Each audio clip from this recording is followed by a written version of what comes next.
نحمده ونصلي على رسوله الكريم اعوذ باللہ من الشیطان الرجیم بسم اللہ الرحمن الرحیم السلام علیکم ورحمۃ اللہ وبرکاتہ۔ انسان کی زندگی میں دماغی سکون کی کیا اہمیت ہے؟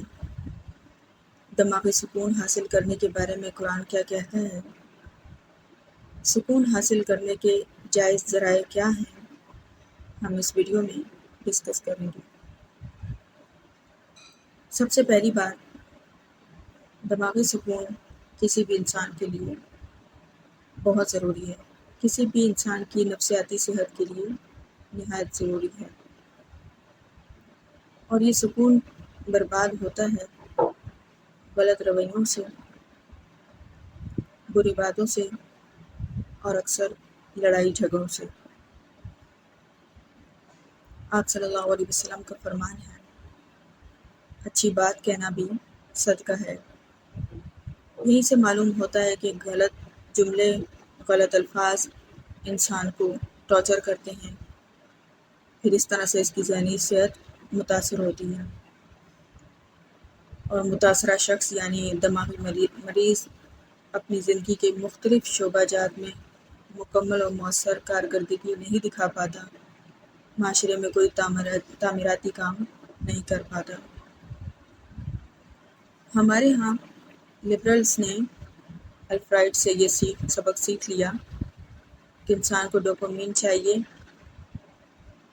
اس سب کے لیے وہ جو کچھ کر سکتا ہے حرام حلال اس کے لیے کرنا جائز ہے، کیونکہ اس کو چاہیے، اس کی ضرورت ہے۔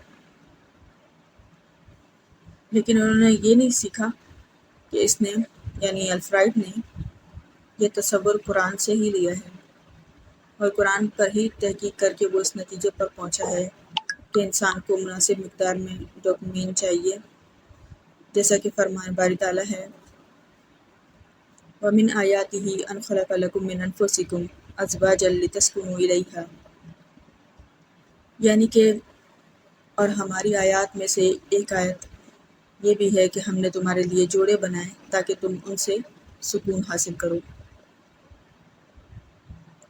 یہاں میں ایک بات بتاتی چلوں کہ یہاں سے قرآن کی حقانیت بھی ثابت ہوتی ہے کہ یہ ایک ایسی کتاب ہے جو کہ نہ صرف سائنسی دعوے جات رکھتی ہے بلکہ انسان کی نفسیات کی طرف بھی رہنمائی کرتی ہے، اور وہ نبی کوئی نفسیات دان تو نہیں تھا کہ ایسی گہری نفسیات پر مبنی باتیں ایجاد کرے گا، حالانکہ اس وقت ان چیزوں پر تحقیق بھی پوری طرح سے نہیں ہو چکی تھی اور کسی کو ان چیزوں کو علم ہی نہیں تھا۔ تو فرمایا تمہارے لیے جوڑے بنائے ہیں تاکہ تم ان سے سکون حاصل کرو، تو معلوم ہوا سکون حاصل کرنے کا ذریعہ جوڑا ہے، اور وہ بھی جائز جوڑا۔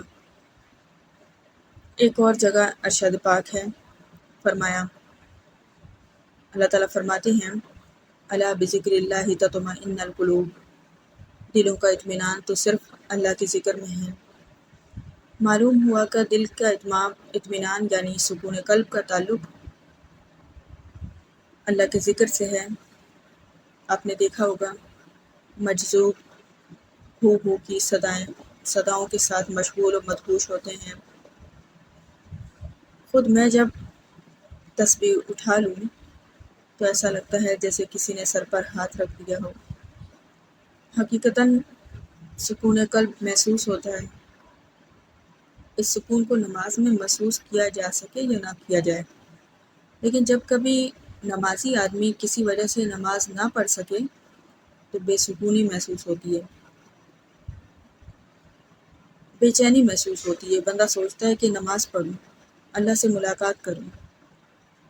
یہاں سے پتہ چلتا ہے کہ نماز سکون دیتی ہے، اسی وجہ سے تو بے سکونی محسوس ہوتی ہے نماز نہ پڑھنے سے۔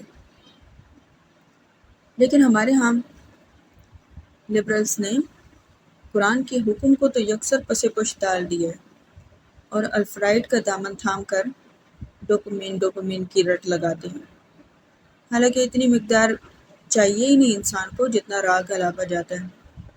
انسان اپنی چھوٹی موٹی خوشیوں سے بھی ڈوپامین حاصل کر لیتا ہے، مگر حرام کاموں کے شوقین حضرات نے اسے انتہائی اہم سبجیکٹ بنا دیا ہے۔